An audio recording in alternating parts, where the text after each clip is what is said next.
it's amazing. It's an amazing experience. We get to know about our history and culture, how like we are preventing us. The people coming from other countries, they are looking over it. Let's see what's the next one. Okay. तो hello दोस्तों, मैं आपकी जानकारी के लिए बता दूं कि एलोरा केव्स महाराष्ट्र राज्य के संभाजीनगर में स्थित है, जिसे पहले औरंगाबाद के नाम से हम जानते थे। एलोरा और अजंता एक ही साथ नाम लिया जाता है, लेकिन एलोरा से अजंता 110 किलोमीटर है। अजंता में आपको चित्रकला देखने को मिलेगा, लेकिन एलोरा में आपको ना शिल्प कला यानी कि स्कल्पचर और कार्विंग्स देखने को मिलेगा। अजंता में एक ही धर्म का उल्लेख किया गया है, जो कि बौद्ध धर्म है, लेकिन एलोरा में आपको ना बौद्ध, जैन और हिंदू धर्म का उल्लेख मिलेगा, वो भी शिल्प कला के जरिए यानी कि स्कल्पचर के थ्रू। और मैं बता दूं कि हम लोग फिलहाल एलोरा केव्स आए हैं। अजंता केव्स फिर कभी जाएंगे तो वहाँ का वीडियो जरूर आपको साझा करेंगे। तो एलोरा केव्स आने के बाद फर्स्ट प्रायोरिटी होती है अपना सामान चेक करवाना, क्योंकि यदि आप अपना सामान साथ में ले जा रहे हो तो पहले उसको चेक करवाना होता है, देन तब आप अंदर एंट्री करते हो। उसके बाद आपको टिकट लेना पड़ता है। और मैं बता दूं कि यहाँ पे इंडियन टूरिस्ट को टिकट का 40 रुपीज लगता है, और फॉरेन टूरिस्ट यानी विदेशी पर्यटक जब घूमने यहाँ आते हैं तो उनको टिकट का 600 रुपीज लगता है। तो टिकट लेने के बाद आपको इस लाइन से गुजरना होगा जहाँ पे आपका टिकट चेक किया जाता है।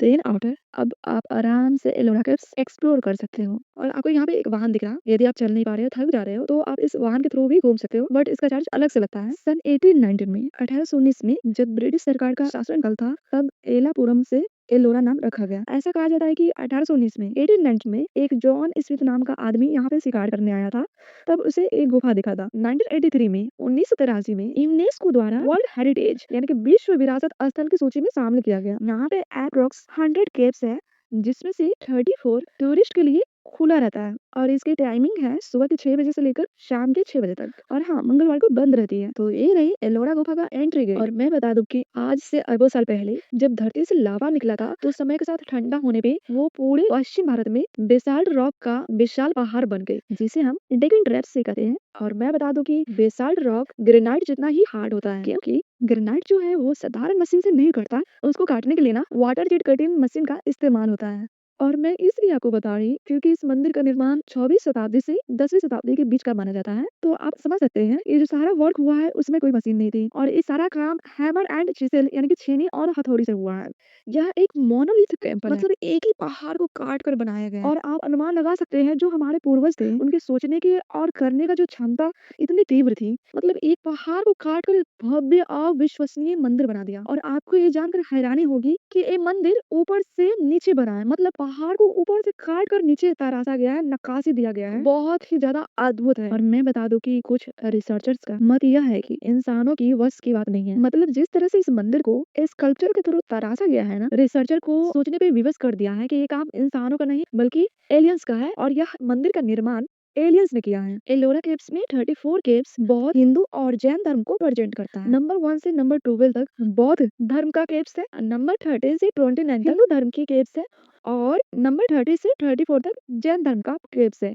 बौद्ध धर्म का केव्स 12 है, हिंदू धर्म की केव्स कुल 17 है, और जैन धर्म की कुल 5 है। और ये है कीर्ति स्तंभ। यदि 20 रुपए के नोट पे ध्यान से आप देखिएगा तो आपको कीर्ति स्तंभ दिखेगा, और आप यहाँ ध्यान से देखते हो तो आपको पता चलेगा यह दीवार रामायण से दर्शाया गया है, और दूसरी तरफ की दीवार पे महाभारत का उल्लेख किया गया है। मतलब इस मंदिर की हर एक दीवार कथा से सजी हुई है, जो अद्भुत है, अविश्वसनीय है और भव्य तो है ही, इसमें कोई दो राय नहीं है। और मैं बता दूं कि आपको पहले ही जानकारी दे चुकी हूँ कि 1 से लेकर 12 तक जो गुफाएं हैं वो बौद्ध धर्म को प्रेजेंट करता है, और हम लोग फिलहाल केव नंबर 5 में आए हैं। और मैं बता देती हूँ कि ये जो आप बड़ा सा हॉल देख रहे हैं, जो बौद्ध धर्म के लोग यहाँ रहते थे उनका डाइनिंग हॉल है, और सामने देखने पर ऐसा लग रहा है जैसे स्वर्ग लोक का रास्ता यहीं से खुलता हो, मतलब सच में अद्भुत है, अद्भुत। और मैं बता दूं ये है केव नंबर 10, जिसे चैत्य विहार कहते हैं, और यहाँ पे प्रेयर होता है। और इस गुफा को इस तरह बनाया गया है ताकि यहाँ पे इको हो, और सच में बहुत ही ज्यादा इको होता है, एक अलग ही वाइब्स मिलता है यहाँ पे, जिसे आप सुन सकते हो।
मैं बता दूं, इस पूरे मंदिर को बनाने में 600 साल लग गए, लेकिन इसी मंदिर के अंदर एक ऐसी मंदिर है, सिर्फ उसको बनाने में 200 साल लग गए, और वो है कैलाश मंदिर, जिसे कैलासा टेम्पल भी कहते हैं। और कैलासा टेम्पल एक ही चट्टान से बनाया गया है। Ancestors, that was amazing in a single rock.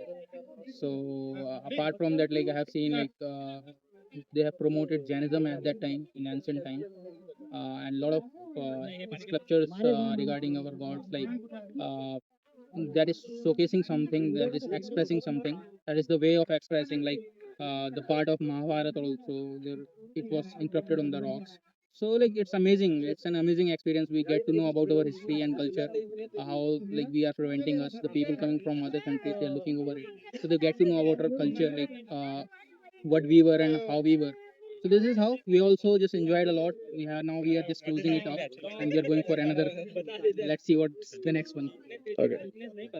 तो दोस्तों, ये रहे एलोरा केव्स के रहस्य। और मैं बता दूं कि यदि मैं बारीकी से बताती तो बहुत लंबा समय जाता। अगर हमसे कुछ छूट गया हो तो आप जरूर कमेंट कीजिएगा, और यदि आपको ये वीडियो हेल्पफुल लगा या मेरी वीडियो पसंद आया हो तो प्लीज लाइक, शेयर और सब्सक्राइब जरूर कीजिएगा, क्योंकि आपका लाइक, शेयर और सब्सक्राइब मेरे लिए मोटिवेशन का काम करता है। और प्लीज मेरा मोटिवेशन बनाए रखें। फिर मिलते हैं नेक्स्ट ब्लॉग में। हर हर महादेव।